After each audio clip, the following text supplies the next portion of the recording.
Hi guys, welcome back again to my YouTube channel. This is your girl Cassie, and today we have another incredible guest with us here. His name is Raphael, and we are going to chit chat with him to know how his journey to Germany also was like. So if you haven't yet subscribed to our YouTube channel, please do also hit the subscribe button, like the video, and also share it as well. Hi Rav.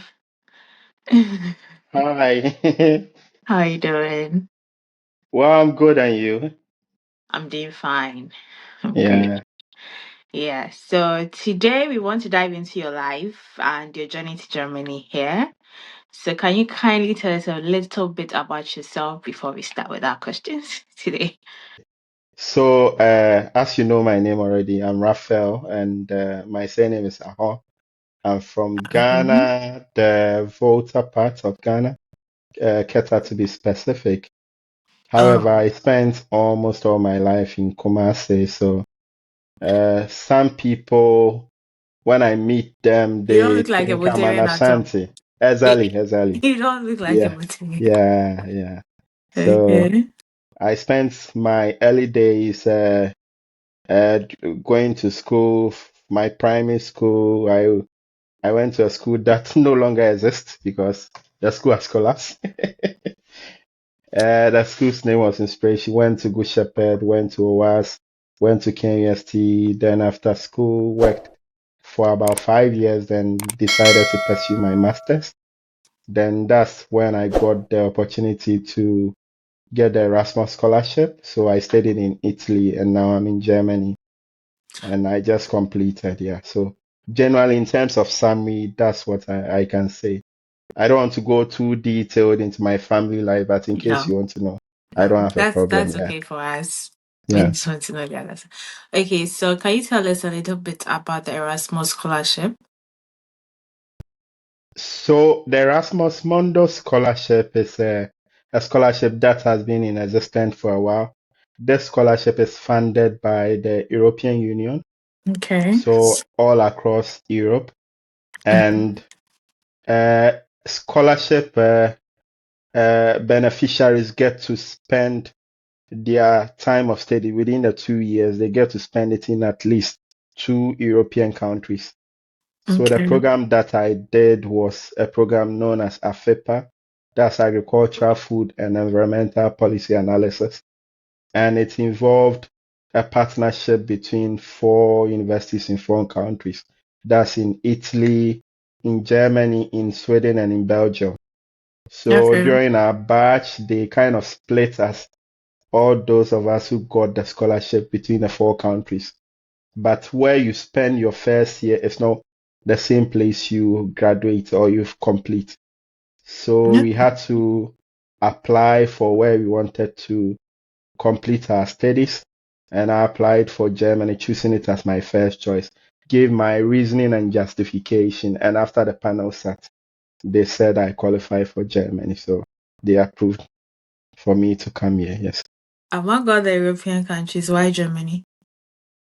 Well, for me, I felt among all the four countries, Germany was the best personally because I had heard a lot of about Germany. I had spoken to a few people who had been here, and already back in Ghana, we knew Germany was one of the prominent countries.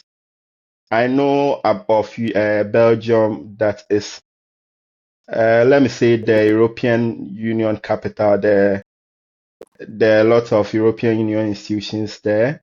I Yeah. visited there a couple of times. However, I realized that if you do not speak French, when you go there, you're a little handicapped because most of the jobs require you to speak French.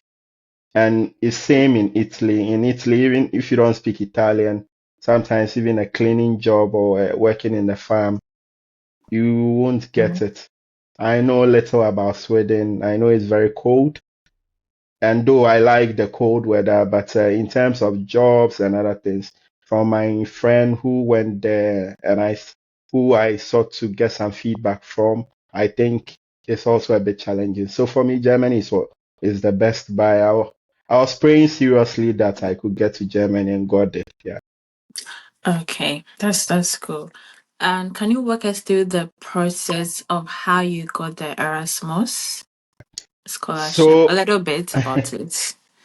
yeah, so it was a funny journey. This is where I get a little personal because anyone who has asked me, I try to share the story to also encourage the person.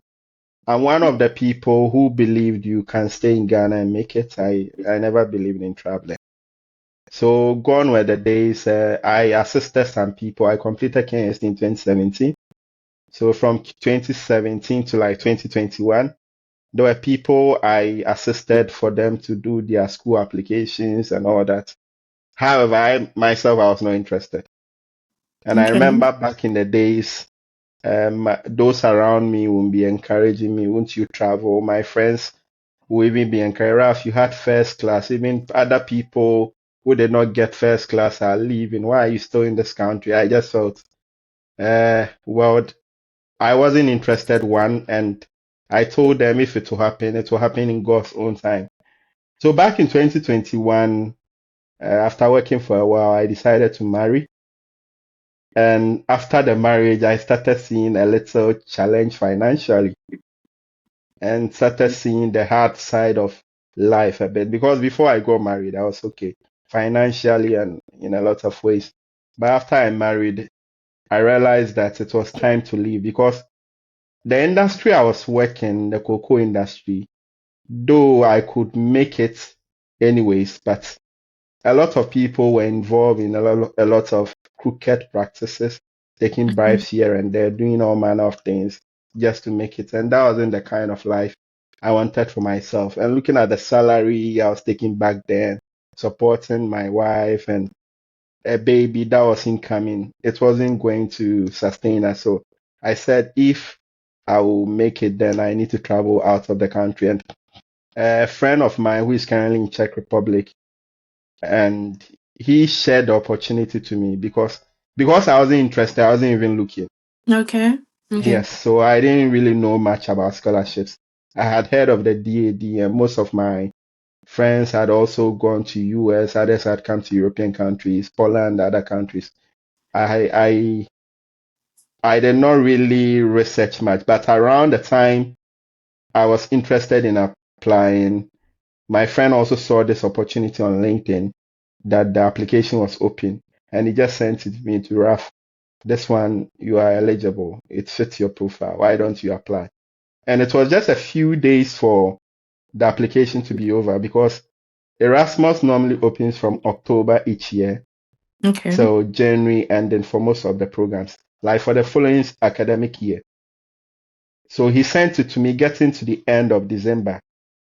That's when he sent it to me. And though I had most of my document, my transcript, English proficiency, and all those things, I needed to sit down and prepare all these documents. And they needed the English qualification exams like IELTS. And looking at the time, it was short. Yeah.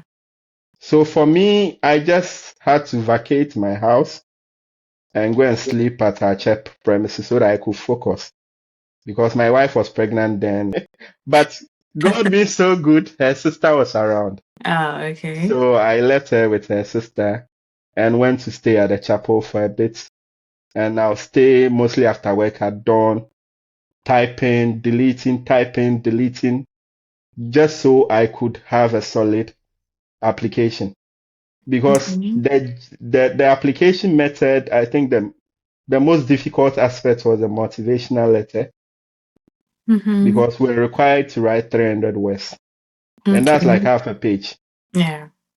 So it's like convince us why we should It should pick you pick for the you. scholarship in half a page. And that's like just talking for like 2 or 3 minutes. So Yeah. it's like an elevator pitch sort of.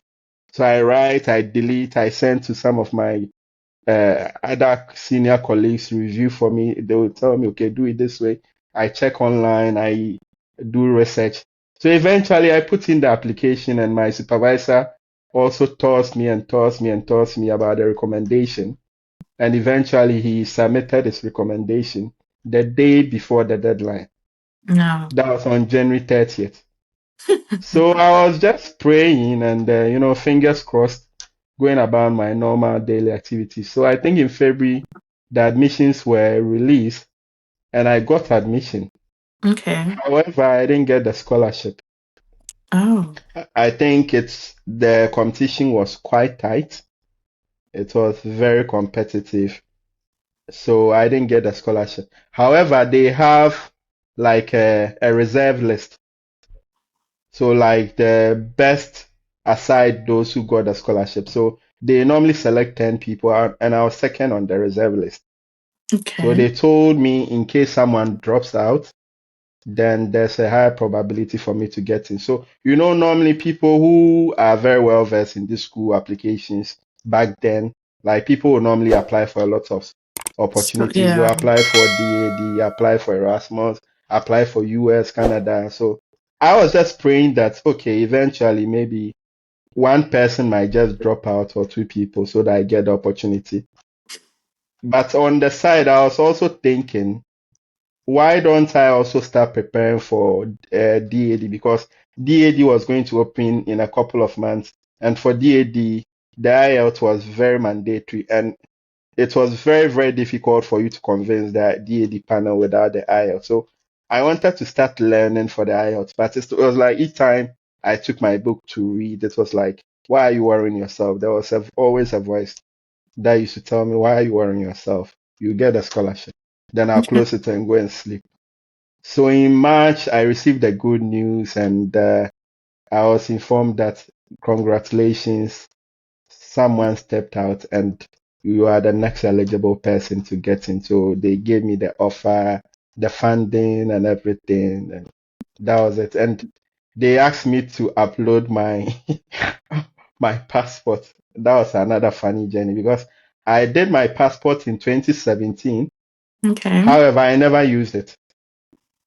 And before it was 5 years. For 5 years. So 2022, when I got the scholarship, it was ending in August. Ah. So I needed to get a new passport and they needed it within 2 weeks. And back then how the whole thing was getting your new passport and renewed and all. But God being so good, I spoke to a friend who knew someone who knew another big man at the top. And everything was so fast track. I went to do my fingerprint and my passport was delivered to me in my house Oh, in that's nice. less than a week or so. In September, I prepared in September. I think my wife delivered a child that was in July, and in September I had to leave the country to Italy to go and start my master's here. Oh, that's a quite journey. Yeah. I've even summarized it. I don't want to. Oh, that's an interesting one. Yeah. Wow. Wait, so how was your journey to Italy also? Was it okay for you when you went to Italy? If I want to tell you my Summarize first it. day in Italy, we are not going to end today. So let me put it this way. Uh, I got to Italy. I had spoken to because I got my visa delayed apparently. Mhm. Because that time there was a lot of pressure and was supposed to start orientation, I think, on September, is it 20th or 19th or so? And I Okay. got my visa the day before, and lectures was beginning the following week. So I had to book a flight immediately.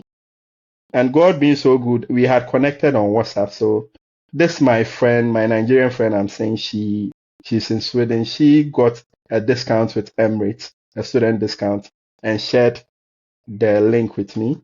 So I also bought the same ticket, which was cheaper because in 2022 ticket prices were quite high because of the inflation and also the exchange rate and all that. So I got it quite. So we did a transit in Dubai. She flew from Nigeria, I flew from Ghana. We met in Dubai, went to Italy together.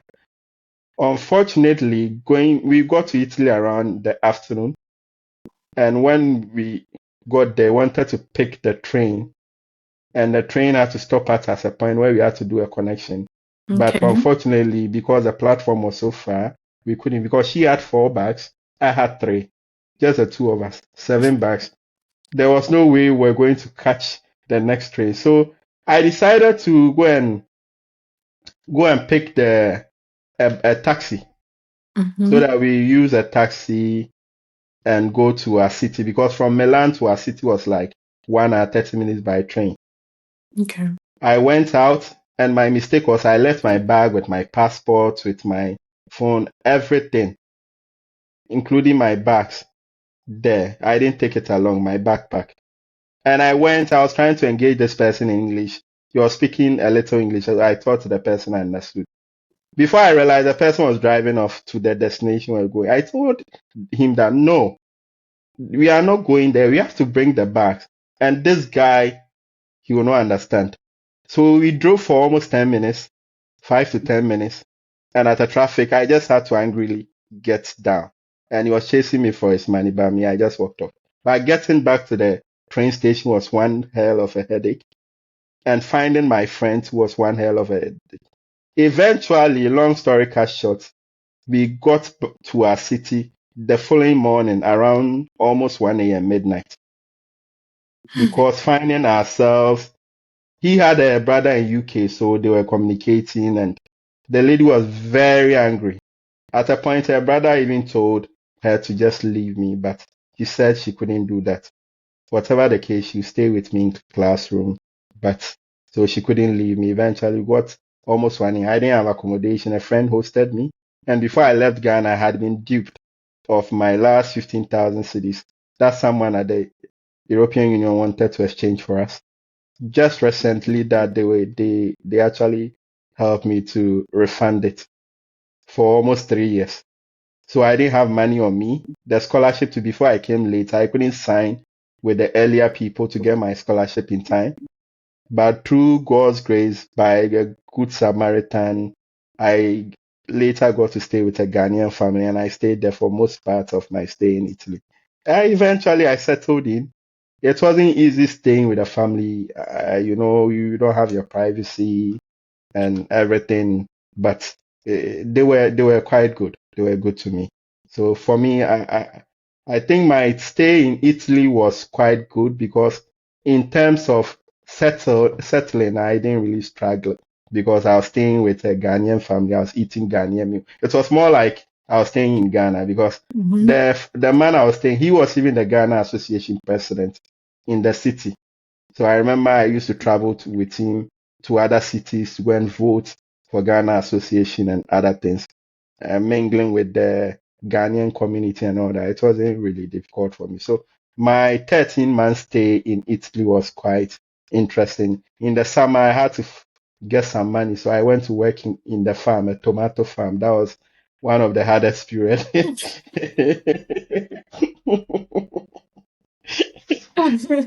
Because Italy is difficult to find a job. I did some interviews, but you learn the Italian, you memorize some of the few words you expect that they will ask you during the interview, and they go and start from somewhere and start speaking so fast, and you are lost.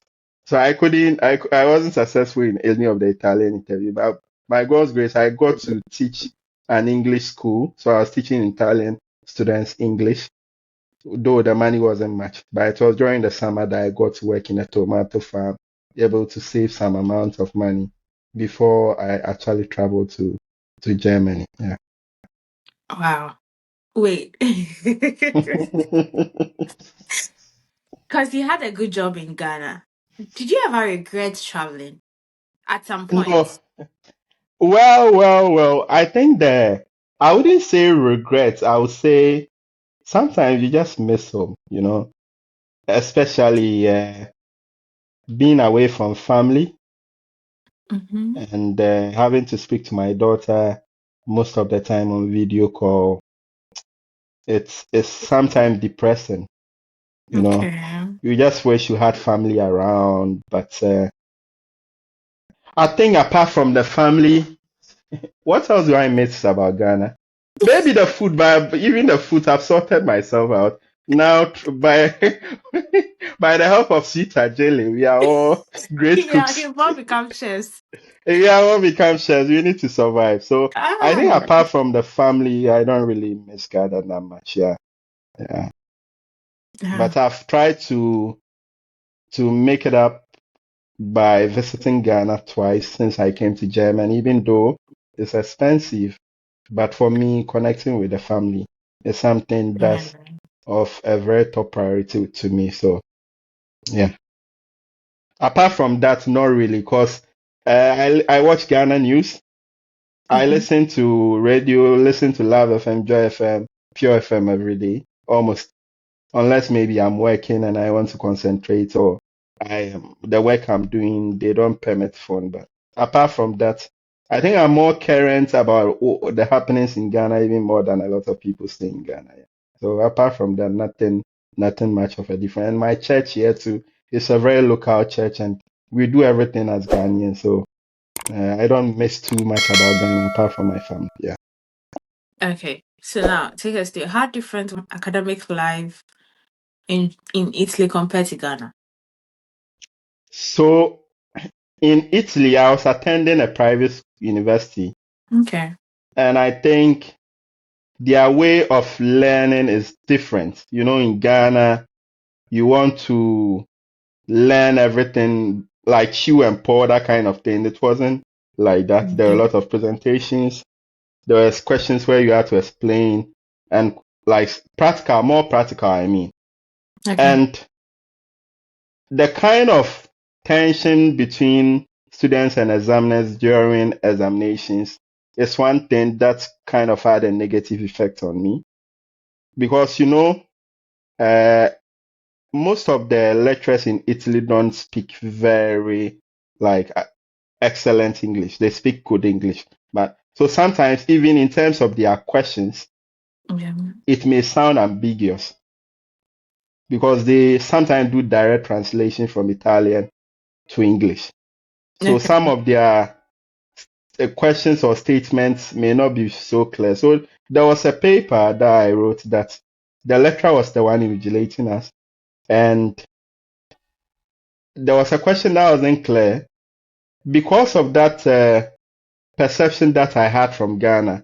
I didn't know I could ask the lecturer to clarify for me, but I just did CCC in my mind and chose which one I should write. And after the paper, the lecturer announced, trying to clarify that this was rather the answers.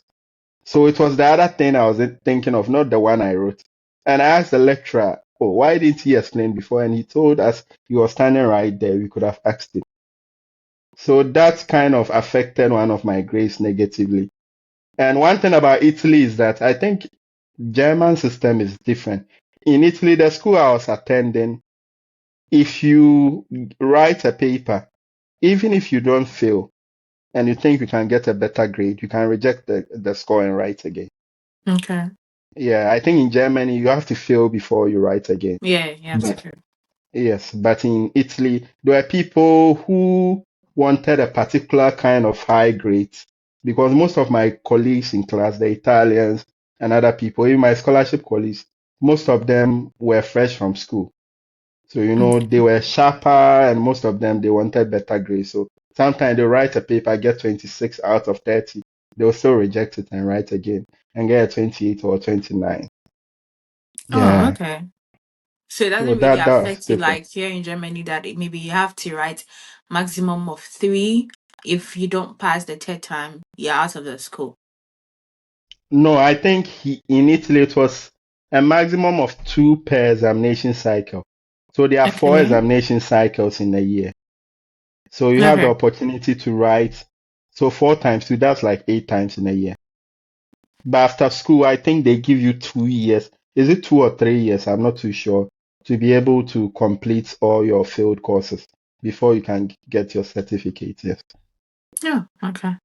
Yeah. Then that's cool. When did you move to Germany? So I moved to Germany was it on the second? No, I was supposed to come on the 2nd of October, 2023. But Okay. but I missed my flight. You have a lot of troubles, you. I have a lot of trouble. I missed my flight because my train from where I was going to Milan airport delayed. Okay. And as soon as I got to the airport, I went through processing and everything. Just as I was about to enter, they told me the gate had just closed. And I could either pay almost €100 for another flight late in the night or find another option. So I decided to come by a Flixbus through, I think, about 16 hours journey to Germany. And when I got here on the 3rd, it was at dawn. I didn't know it was a holiday. Yeah. No, we were informed, but I thought, like, in Ghana, when new students are coming, the housemaster will be there and they'll have the keys.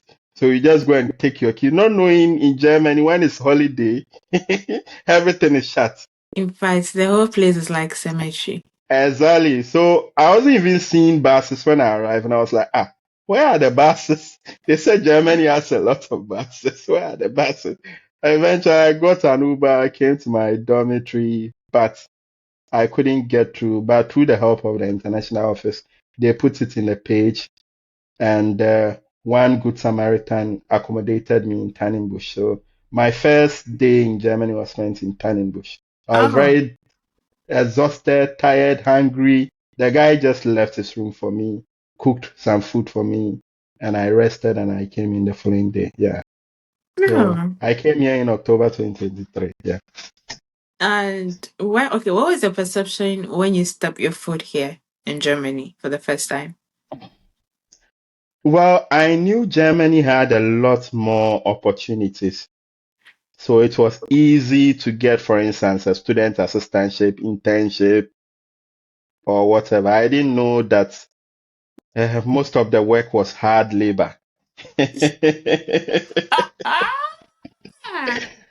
Because before we came in, some of our colleagues had applied for student assistantship with our research institution, ZEF, and they got it. But for me, no one got back to me.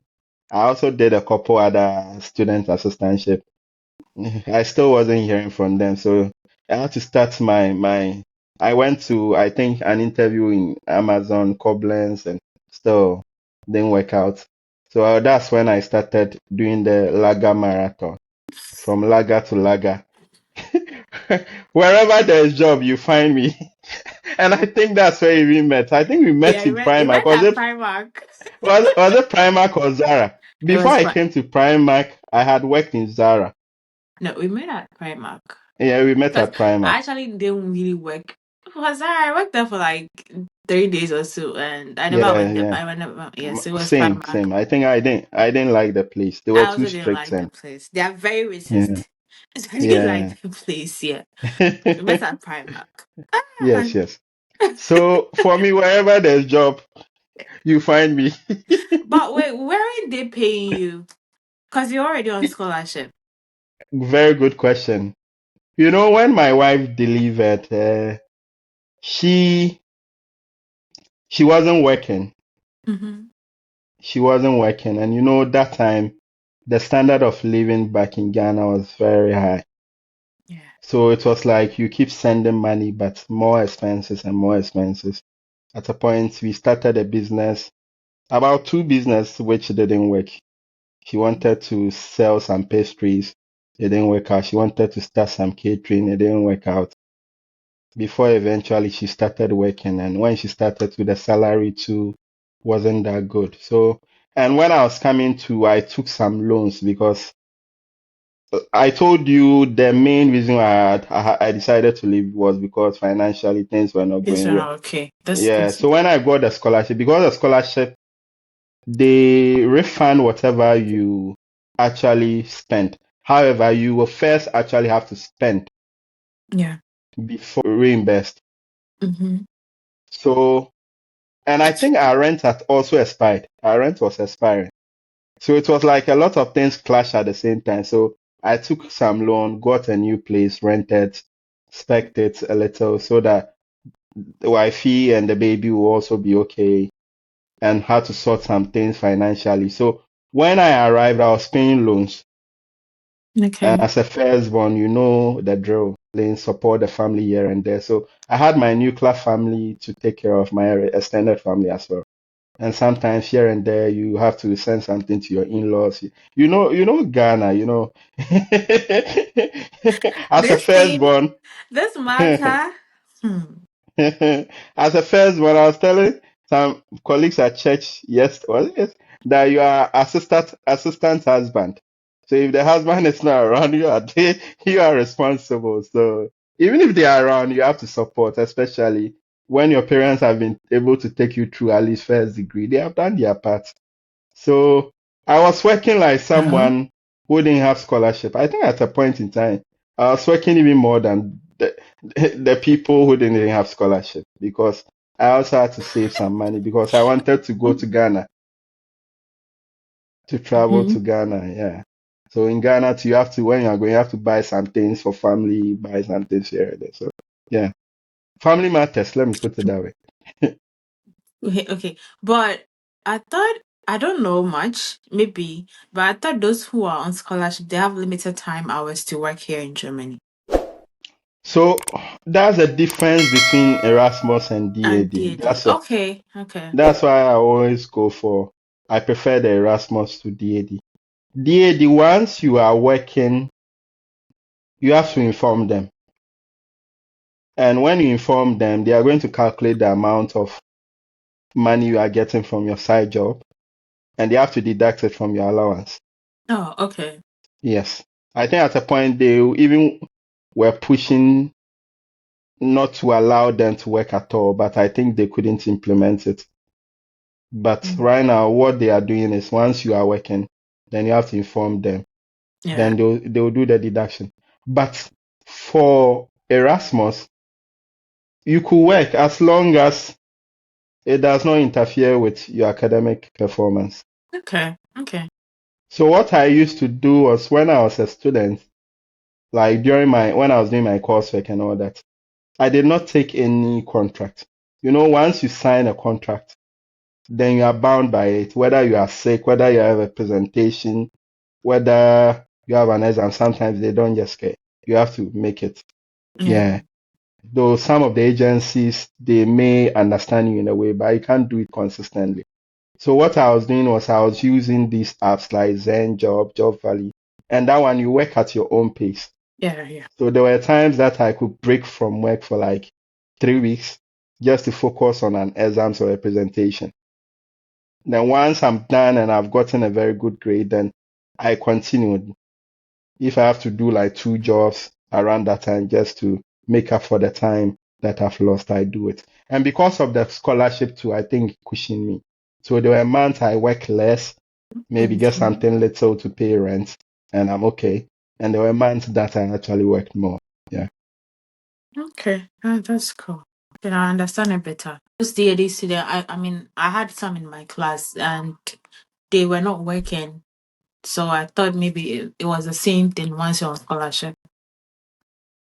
No, no, no, no. For even my friends that were not working, eventually, a few of them started, some of them started working because the thing is that if you are not someone like me, maybe with a lot of responsibilities, even if you spend your money yourself, scholarships will eventually end.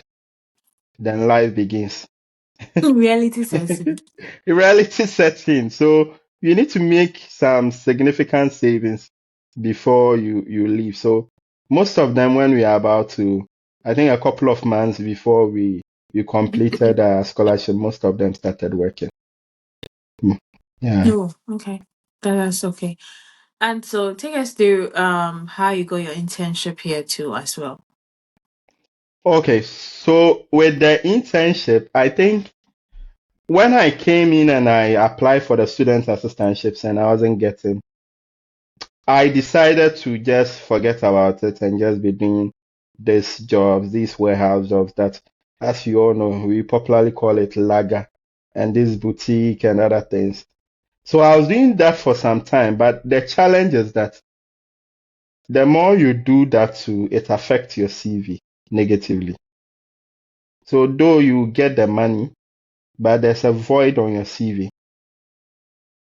Because after school, when you are applying for a job and there's a there's a that space or that gap on your CV, you can justify it that, oh, I was studying, so because of that, I was not working.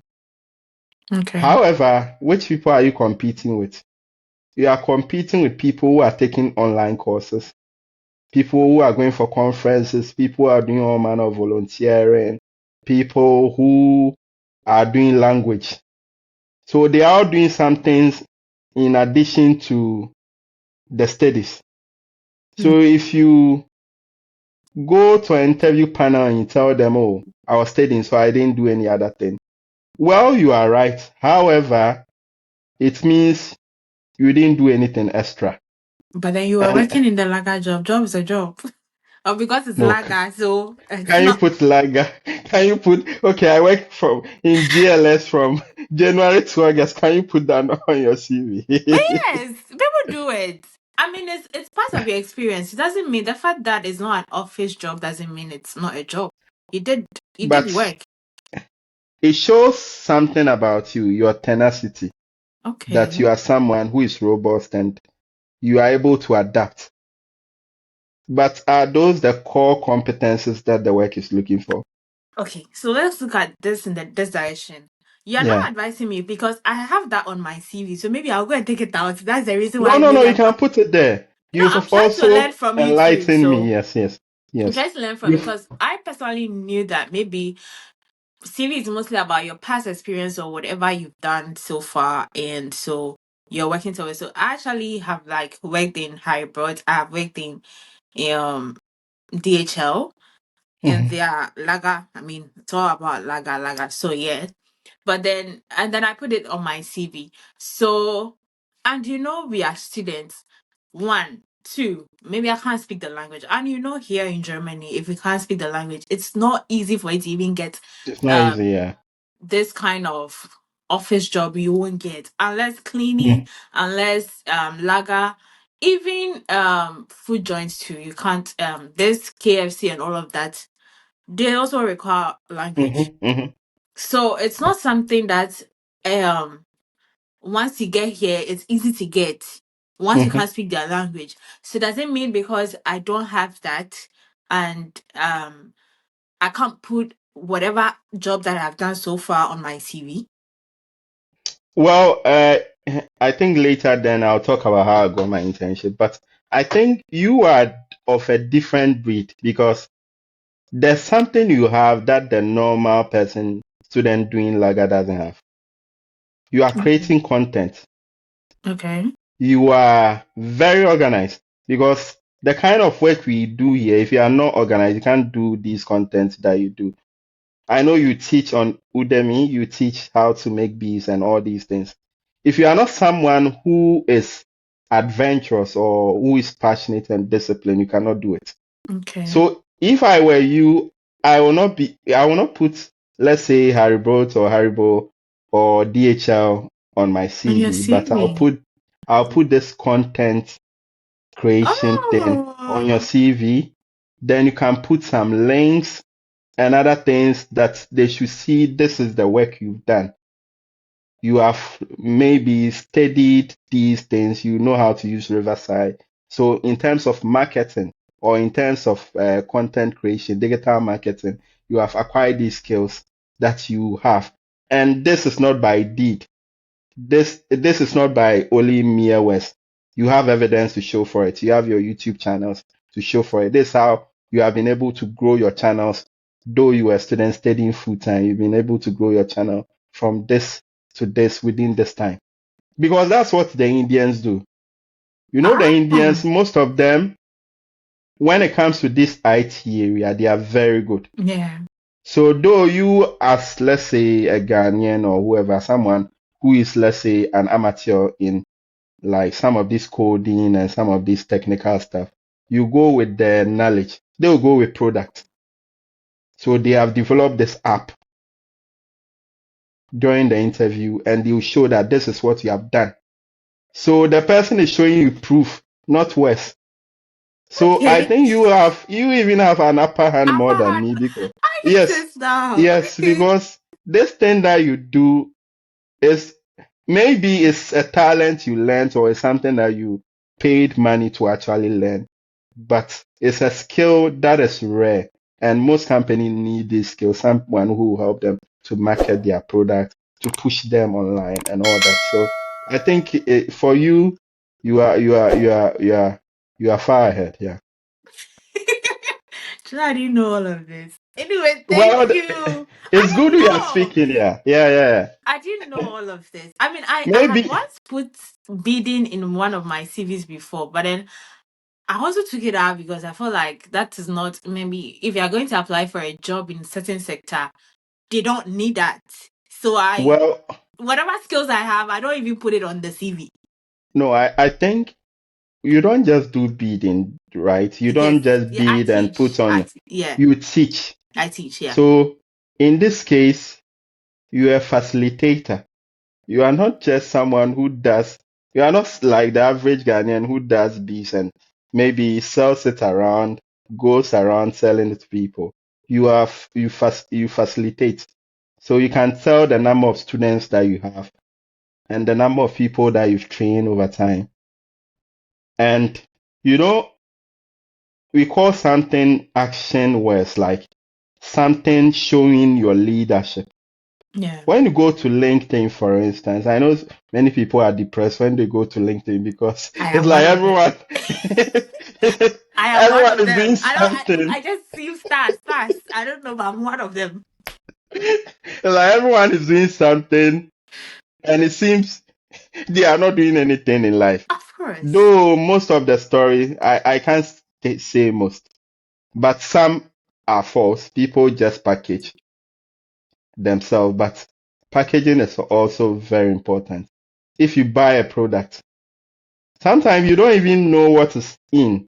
For instance, if someone has given a good recommendation, or you have gone to a shop, let's say to buy which product you normally buy. Maybe you want to buy a gift for someone. Mhm.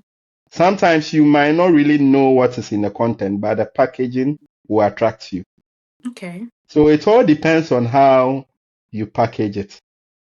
Do you get it? I get it. I get it. Yeah. Someone might do bidding and teach, but the way they are going to write it, I was the CEO of this, I facilitated, I did this, I did that. They will write some strong words and put it there, and before you realize, they are all over the place.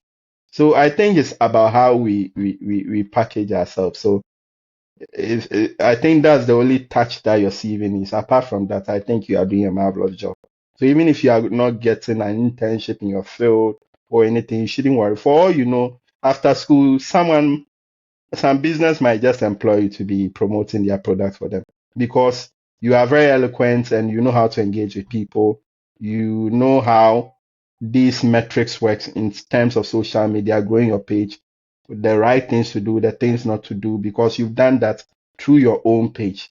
So if you Yeah. have been given a company's page or something to be able to grow, you can be able to help them grow their page, get reach different customers. So though probably you may not have originally done a program in marketing, you will be doing something in relation to that. And for me, I think the reason why you may not really see it as something to put on your CV is because you don't do it as a job.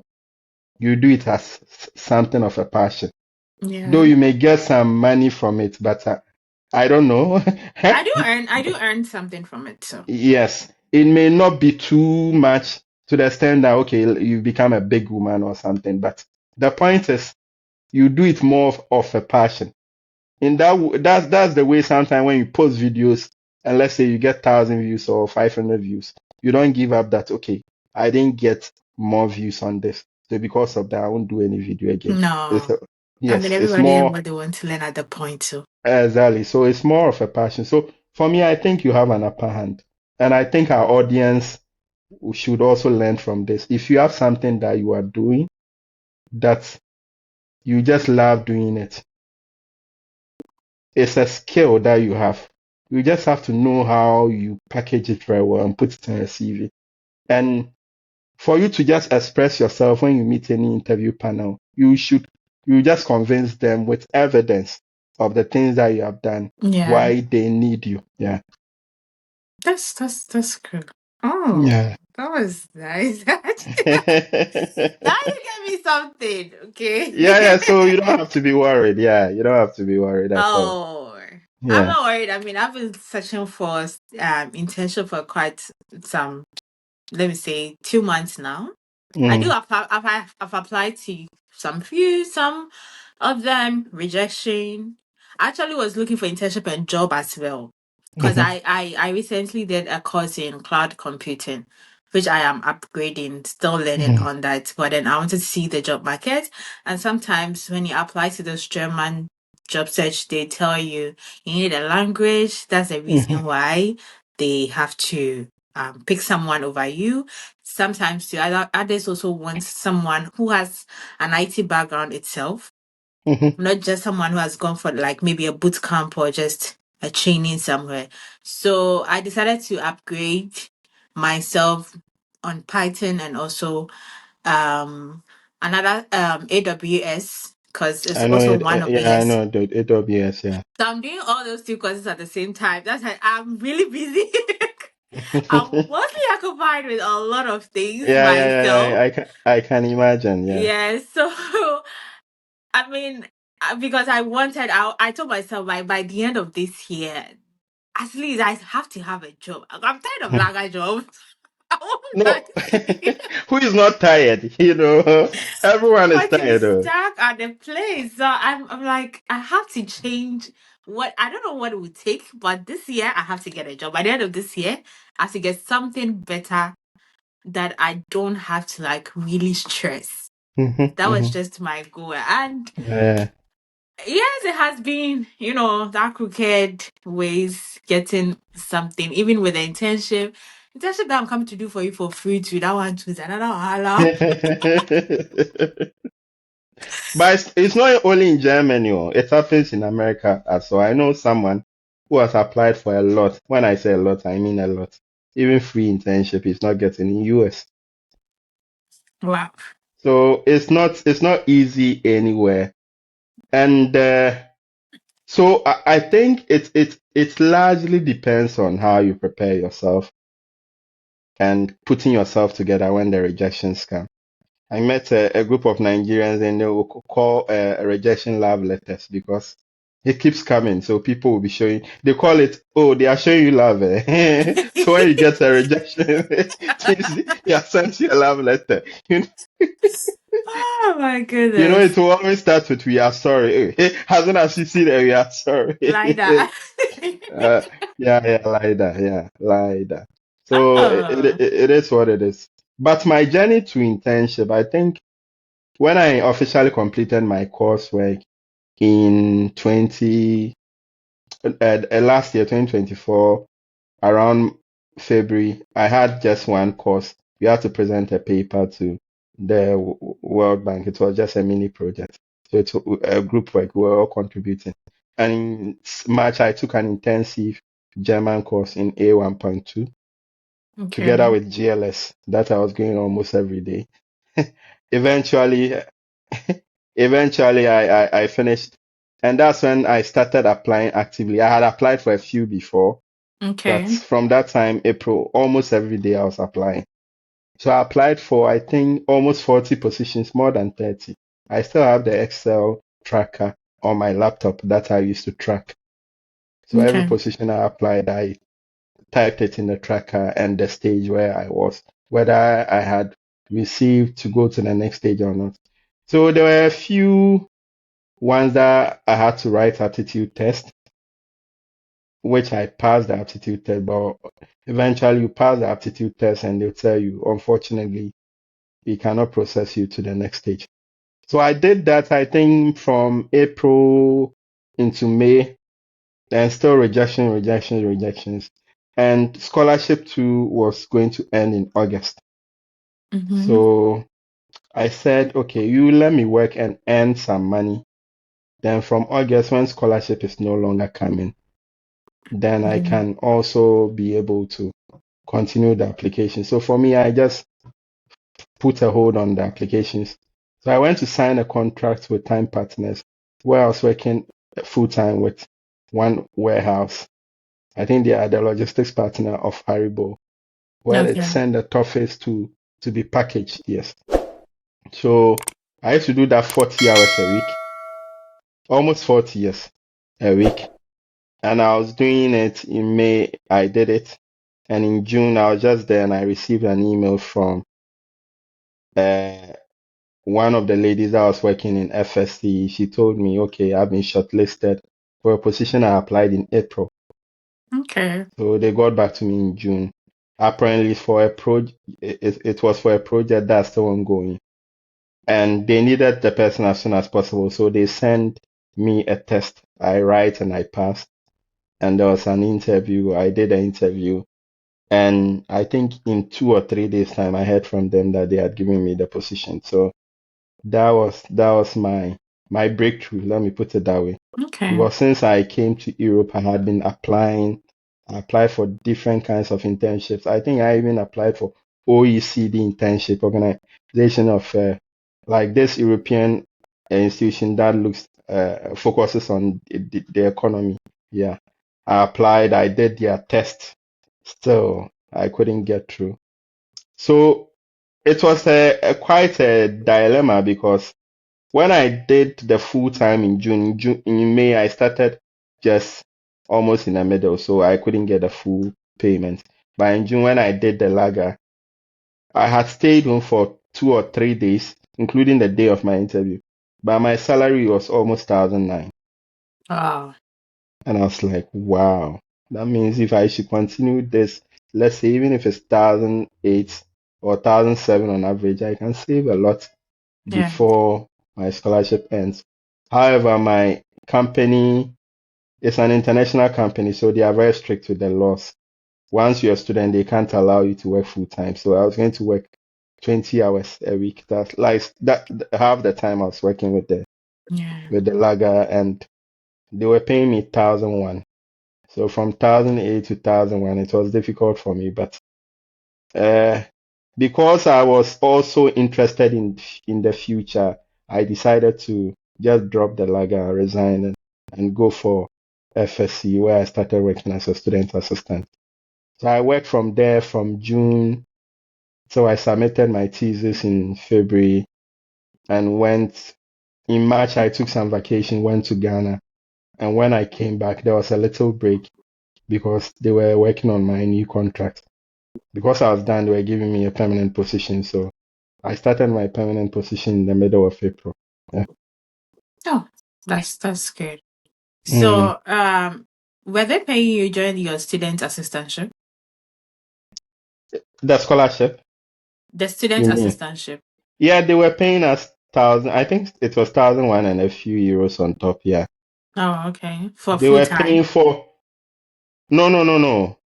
So for student assistantship, they were paying 14 euros an hour. Okay. Yes, But and was it a full time? no, no, no. It was 20 hours a week. 20 hours a week. Okay. Yes, Okay. I was That's entitled to leave and everything. Yes, so yeah, they were paying us okay. 14 euros an hour. Because they are international organizations, they are very strict with the rules. According to them, students are entitled to work 20 hours a week. So even though I had made them aware that I was done with my coursework and I was just focusing on my thesis, and mostly I used to work on the thesis on weekends, they were still not going to permit me to work more than that. Even Yeah. during the vacation, they were not going to permit They me. wouldn't. Yeah, It's literally most of the companies wouldn't. So, yeah, yeah. that's But because we knew what we wanted, mostly I was doing more than the hours. Because there were days that there would be meetings on my off days and I'll still show up for it. There was work to be done on my off days. And they'll be telling me, don't work on your off days. Don't work after 5. Don't do this. Don't do that.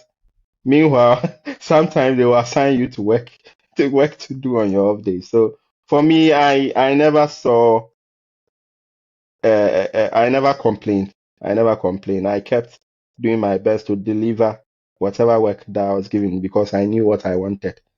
And because my study officially, the 2 years was going to be done in September, yeah. if I had wanted to complete my study, my thesis, Maybe I could have worked extra to complete it, but I had wanted them to see my value, so I had to extend my semester by one more semester to be able to kind of do more time with the company. Okay. Because once you are no longer a student, then your student assistant contract ceases. And it will be very difficult for a company that has given you 1 year contract to work as a student assistant to give you a full-time job just after working with you for 2 or 3 months. Because my probation was even 3 months. Mm-hmm. And my probation was going to end, I think, in September, yes. So I extended my semester by one more semester and I worked. But God being so good, I didn't finish my contracting. My contract was supposed to end in June, but I got my full-time position in April. Oh, okay. Then that's Yeah. that's okay for you. And so far, so how do you see Germany so far? Well, I think Germany is good in terms of policies. If you're a family-oriented person, Germany is a place for you. Okay.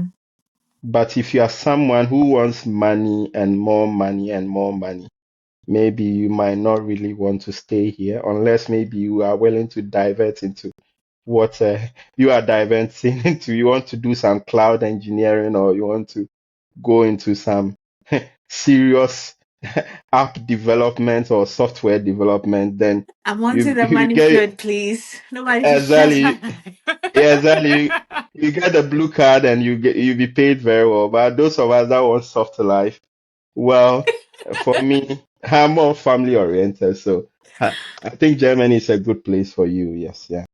But Okay. in terms of comparing it to other countries, like let's say the Canadas, America, UK, I think I'll choose Germany over UK. However, I may place US and Canada over Germany. over Germany as a worker, not as a student, Okay. Okay. because I know the struggles students pass through. Those without funding. I've spoken to a few of them in Canada and in US. It's no joke. Yeah. It's no joke. It's Yeah, no that joke. So makes if you are sense. in America and Canada and you are a student without funding, most of them are under a lot of pressure. But mostly they wouldn't tell you. Yeah. It's true. That makes sense. That makes sense. Lots of sense. Okay, so was it easy? Okay, I mean, you did your internship there, your student assistantship there, but then do you think in general it's easier to get a job here as a student after school? It's not easy. And that's if I tell you it's easy, I know you know that you and I are aware that it's not easy. I'll be lying to you. Because Ah! you have a lot of things. You have a lot of things fighting against you. One, you are a student, you are fighting for good grades. Yeah. You also have to make a living. Yeah. So during that time, it's like you have so many things seeking for your attention. Mm-hmm. At the same vein, you have to develop yourself. Because even before I graduated, I started checking the jobs that were being posted. Mm-hmm. And now it's like the world is tilting towards a different side. Gone were the days maybe you were with a master's, like a foreign master's, University of Bonn Rising. I think university in Germany, reputable university, it should be easy for you to get a Your job, job. right? Yeah. Yeah. But now things are changing. Even common admin, sorry if I use common. Come on, it's okay. Maybe I should withdraw that word. Admin assistant or something that doesn't require a lot of specialized skills.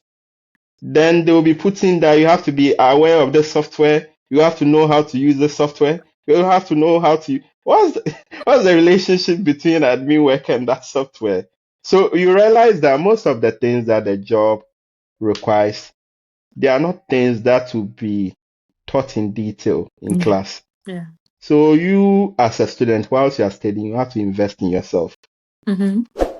And there are some people who may also choose the language path and they'll invest strictly like a lot into the language and learn it, get their B2 or C1, then in that case, they have a wide array of places to Mhm. search. Yeah, Because it's like if you don't speak the language, then your chances are even more limited. slimmer, very slim. Yes. Yeah. But the problem is now when you are competing with jobs, well, for jobs, you are competing with people all over the country. I've met quite a few people from different places who have different advantages. Our office is an international company, and the official languages are English, Spanish, and French. Mm-hmm. As a Ghanaian who doesn't speak French, because there are some Ghanaians that speak French, Yeah. your only language that you know how to speak, which is official, in this case is English. There are people coming from the Spanish backgrounds, and these guys, most of them are ladies, by the way. They are very smart. Mm-hmm. Yeah. Sure. On top of being smart, they also speak Spanish. So if their work requires them to use Spanish, they they have that advantage over you. Yeah. And they are the people from also the Asian background, the Indians, the people from Bangladesh and other places who are also very skilled when it comes to the IT. Some may or may not even speak very good English. Mm-hmm. But when it comes to their technical knowledge, developing something, finding a solution to a technical problem, or doing hardware, software, coding, these things, they are very good. And most of them have these experiences. They have developed products, they have clients, they have done this and this in the past. So it's like being a Ghanaian, your your opportunities are limited. So for me, I see that it takes a special favor and a special grace from God to be able to land a good job. However, whilst I'll say this for the church people, my colleagues in church, many people may think just the prayers alone is enough because once you pray, then God will favor you, then you get the job. But whilst you pray, you also have to prepare. You also have to prepare because in Italy, I wasn't getting jobs to do. So what I did was I joined an NGO. I volunteered for them. I went for a conference on sustainability in Morocco. I got a funding to represent Ghana. I went to the European Union for some activities. I did other things, and all Okay. these things are things that I put on my CV. And once I came to Germany, when I was doing the lager, I was also doing some online courses here and there that I could also put on my CV. So whilst it's good to pray, but whilst you are also praying, you also have to prepare. So that when they put your CV there and they put your CV here, in terms of competence, you are there. Then God will also do his part. Not that you spend all your time praying and you not do anything to add value to yourself. Mm. Okay. Yeah, Yeah. makes sense. How did you stay motivated when things got tough? When things got tough, of course, there were a lot of times things got tough. How did you stay Sometimes motivated? it's like you are there and nothing is moving. Even with my teasers, I changed my topic 3 times. My second topic was something that I was going to do with GIZ that was going to be funded to, I think, Ethiopia to go and do my research. But eventually, because of one or two things, there were delays and I had to change my topic because I wanted to graduate as soon as possible. I think my family is a very strong part of it. I've had people that encourage me a lot. My pastor, my family, they speak to me. And sometimes too, I encourage myself in the Lord. Because, especially in Germany here, where sometimes you feel very lonely, Mm-hmm. because it's like you are the only one who knows the kind of issues you are going through. Sometimes Yeah. you can't even tell anyone, you can't explain to anyone. So it was quite difficult for me, but and each time I hear from my family when things are difficult, they encourage me. When I go to church, I receive the encouragement. Sometimes I pray and I received the assurance from God that everything will be well. This is just a phase; it's going to pass. And there were some people on LinkedIn too that also used to motivate me. Yeah, because sometimes there was this lady, I think I've forgotten her name. She's one of the top officials, I think, in one of the telecom companies, and she was sharing a story of a phase in her life for almost 4 years. She was applying for a job, and she did several interviews but never got any position. And I was like, hey, even you. Because these are the people we see, and so when I grow up, I want I to want to be be this like him. person. Yeah. Yes. So if they have even been through it, then it means that we shouldn't give up. Yeah, we shouldn't give up. And I think we have to understand that sometimes things will not just work. Some things are not meant to be. So we should be able to embrace failures more and more. Mostly when we fail, we become so devastated and we become so heartbroken. Failure is part of life. There are times where you do things and you fail. I remember after school, I tried writing the ICE exams. I wasn't really motivated. It was because everyone was doing it, and the fact that I had first class, I didn't have to pay the fees. I started, but eventually I failed two papers because I didn't prepare. I think back then I was doing Max International, so after work, I go and sit at the Max office Hey, you did during that my one service too. period. Yeah. And the exams was coming. My friends who had not prepared, they said they will not write, but I told them I'm not someone who will run away from an exams. Hmm. So I went to write. With one of them, I almost passed. I got a near pass, but the other one too. But eventually, I failed the two of them. That was my first exams that I had failed in my life. And I started going for classes, but still my spirit wasn't there. So eventually, I realized that this thing wasn't for me because I kept asking my question, where do you want to go after Yeah. this? What do you want to do with this exam? So I just decided to drop it. So we should just accept that sometimes things will not just work. And you should embrace failures just as you embrace successes. Yeah. So when the rejections come, you should smile. It shouldn't make you depressed for a whole week.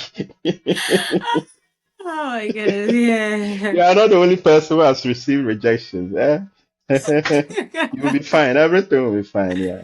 Yeah, that's okay. What would you have done differently? Like coming abroad or after school. Yes, in coming abroad, like if there's one thing you'd have done, what would you have done differently?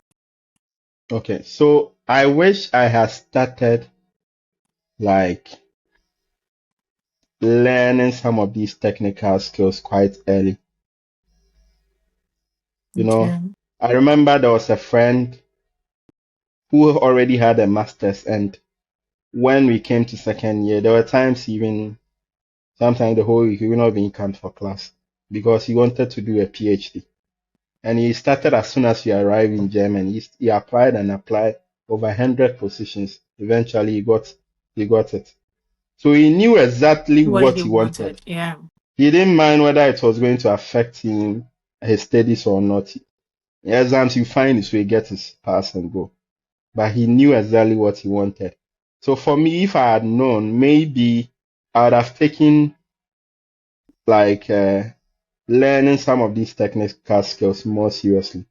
If Hmm. I were an expert in coding or in Python or in R or something, maybe more opportunities would have opened for me. But now that I have the chance, now I'm a customer care assistant in my company, and in the early part of my career in my company, I moved from to I think about three or four different positions. Hmm. I was like the go-to guy for everything. I know almost everything. I know bits and pieces of everything. When it comes to operations, I'm there. A little auditing, a little compliance here and there, a little recovery here and there. But I realized that that was a mistake I did because now the world is gravitating towards people who are specialists. Yeah. So if you are an accountant, you should be someone who is specialized in accounting. Not that, okay, I know how to do accounting. I know how to code. I know how to do this. Even if you know bits and pieces of those things, you should have one core One core area. specialty. Yeah. Yes, that becomes your specialty. So now that I'm doing something in customer care and customer relationship management, I want to learn much more deeper into that and dive much more deeper and see where it will lead me. Yeah. Okay. Okay. That's okay. Now, to our last question, what advice would you give to someone watching you? So the advice I will give to anyone watching me today is that know that this life that you you are living, you have a purpose. Mm-hmm. If you do not know your purpose, you have to search for it or you have to find it. You may find it from what you love doing, or it may be something that will be revealed to you. Yeah. You should embrace it and make sure you are the best ever in that field. Secondly, you shouldn't take your Christianity or whatever religion you are in for granted because you cannot take away the God factor Okay. because man proposes, but it's God who watches it to come to pass. Even whilst you are speaking, we don't even know what will happen the next moment. Yeah. Yes. So you should pray and do everything as if everything depends on God. Have that kind of cordial relationship with Him. Okay. If something happens, if you have an issue, God is like a father that you can go to Him and speak to Him. Anyhow you speak to Him, He understands. And you should also work hard as if everything depends on you. I keep telling most of the young people that the people that we spend hours on our phones watching, whether on TikTok or on Facebook, they are making money out of our time. Yeah.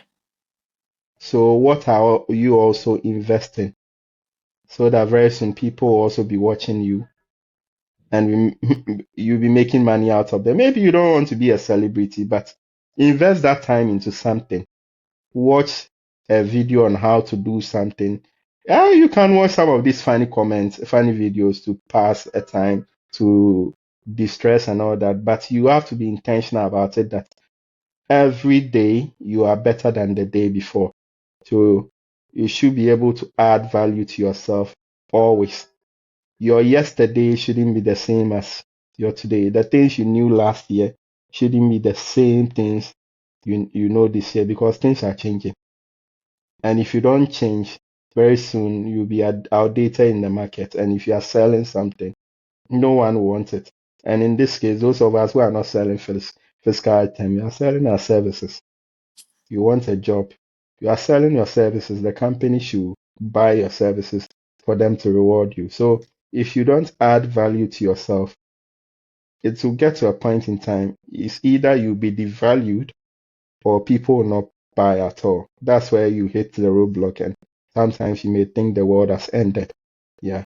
And let's make time to distress, especially in Europe. There's a lot of stress here.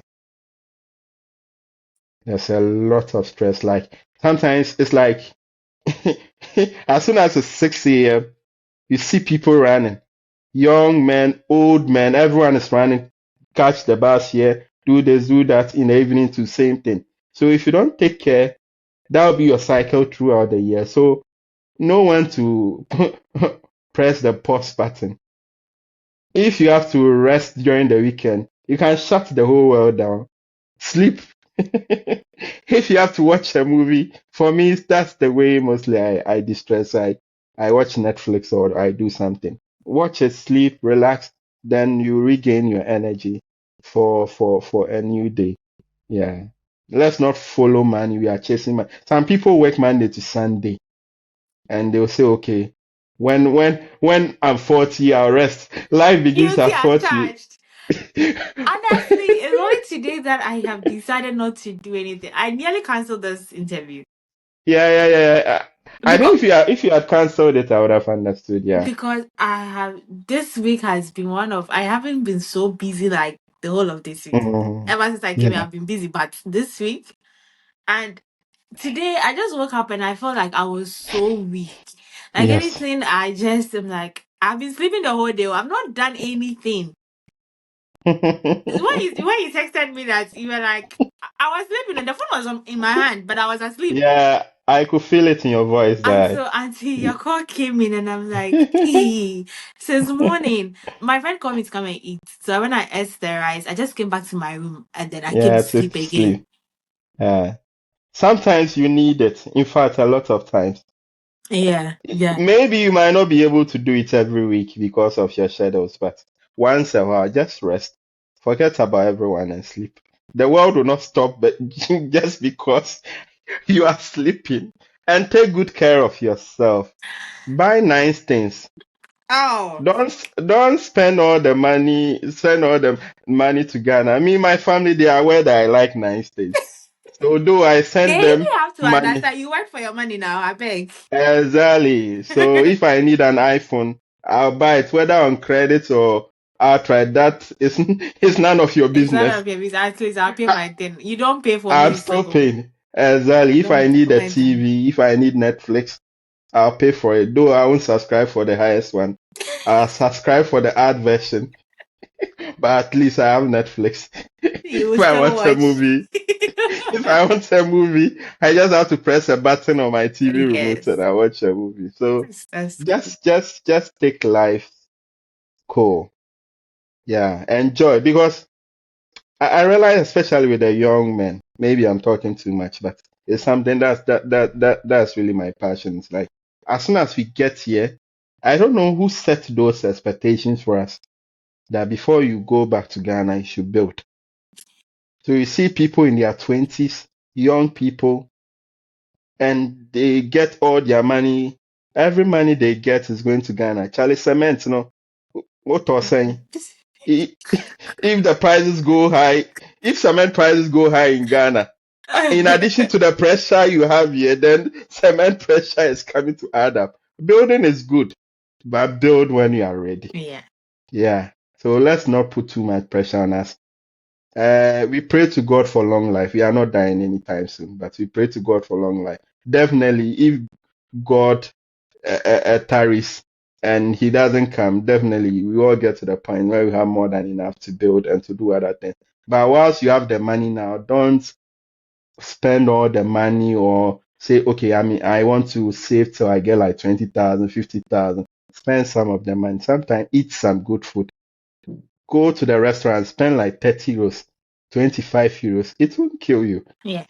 Go out with friends, talk about anything. Have some people where you can talk with them without like how do I put it? Without thinking, okay, maybe I shouldn't share too much. Like have that kind of thing because abroad, yeah, Very it's stressful. it's very stressful.